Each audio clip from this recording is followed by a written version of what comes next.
दोस्तों, किसी ने क्या खूब कहा है कि भगवान वो नहीं होता जो आपके मन की मनोकामनाओं को पूर्ण करता हो। कि भगवान वो नहीं होता जो आपके मन की मनोकामनाओं को पूर्ण करता हो। भगवान वो होता है जो आपके मन से मनोकामनाओं को ख़त्म करता हो। नमस्कार दोस्तों, अदिति अग्रवाल थिंकिस्तान से एक नई कहानी के साथ। दोस्तों, एक बार की बात है, एक नगर में संत रहा करते थे। उनका भगवान के प्रति बहुत प्रेम था, विश्वास था। वो ये सोचा करते थे कि जिस दिन मेरी मृत्यु होगी, भगवान मुझे स्वयं आकर बचाएंगे, मुझसे स्वयं आकर मिलेंगे।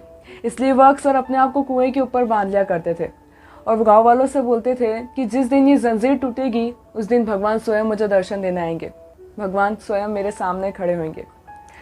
उनके विश्वास देखकर, उनकी भक्ति देखकर, उनकी तपस्या देखकर गाँव वाले बहुत खुश हुआ करते थे, बहुत प्रसन्न हुआ करते थे और उनकी प्रशंसा किया करते थे। उनकी तपस्या से वो बहुत ज़्यादा प्रेरित हुआ करते थे। उसी गांव में एक और संत रहा करते थे। उनकी तपस्या देखकर उनकी भी इच्छा होती थी कि अगर ऐसा करने से भगवान मिल सकते हैं तो मुझे भी भगवान की प्राप्ति करनी है, मुझे भी भगवान चाहिए। इसलिए वो अपने आप को भी कुएं के ऊपर लटका लिया करते थे और कुएं के ऊपर रस्सी से लटका लिया करते थे।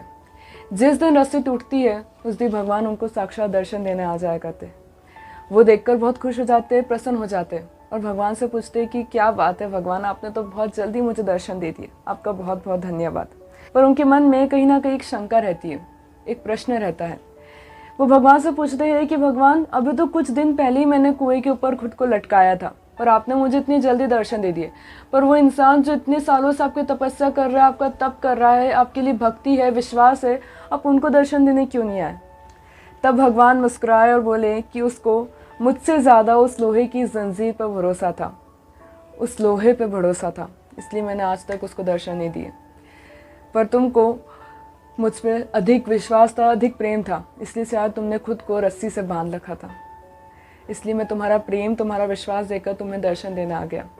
दोस्तों, जीवन में याद रखो कि भगवान आपको दर्शन कब देंगे यह महत्वपूर्ण नहीं है, पर पहले ये सवाल खुद से पूछिए कि आपको भगवान पर विश्वास है कि नहीं है। दोस्तों, मैं जानती हूँ यह आसपास की परिस्थितियाँ आपको बहुत नेगेटिविटी भर देती है। हाँ, इस बीमारी के चलते आपने बहुत अपनों को खोया है, बहुत दुख आपको कहीं ना कहीं हुआ है, और उस दुख से भी ज़्यादा बढ़कर कोई चीज़ होती है तो वो पछतावा। इस बात का पछतावा कि काश थोड़ी सी और मेहनत कर लेते, थोड़ी सी और कोशिश कर लेते तो शायद हमारे जाने वाले इंसान को स्वयं के लिए हमेशा के लिए बचा लेते। इस बात का पछतावा कि काश उनको थोड़ा और समय दे देते। इस बात का पछतावा कि काश उनको बता पाते कि वो हमारी ज़िंदगी में कितने ज़्यादा महत्वपूर्ण है। काश उनके सामने अपने प्यार का इज़हार कर पाते। दोस्तों, मैं जानती हूँ कि ये पछतावा आपको कहीं ना कहीं बहुत दुख देता है, बहुत दर्द देता है, और आपको ही क्या, वो हर इंसान को देता है जिसने इस महामारी के चक्कर में अपने किसी प्रिय को खोया है। उसको खोया है जिससे वो कभी दूर नहीं जाना चाहते थे, जिससे कभी अलग नहीं होना चाहते थे। हर पल बस मन में एक ही सवाल रहता है कि काश ज़िंदगी एक और मौका देती, काश भगवान एक और बार क्षमा कर देता।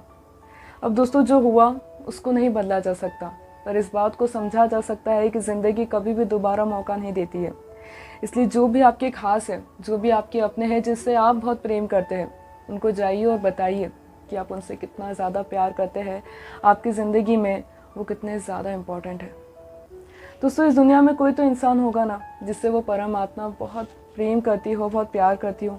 कोई तो एक ऐसा शख्स होगा जिसकी आंखों में आंसू देखकर उस इंसान की आंखों में आंसू आते हों, उसके चेहरे पे मुस्कान देखकर उस इंसान के चेहरे पे मुस्कान आती हो।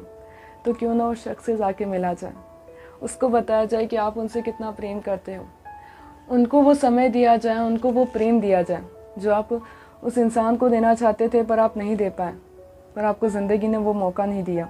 तो क्यों ना जाकर उस शख्स को वो सारी खुशियाँ दे दी जाए जिससे कहीं ना कहीं उस परमात्मा को शांति मिल जाए।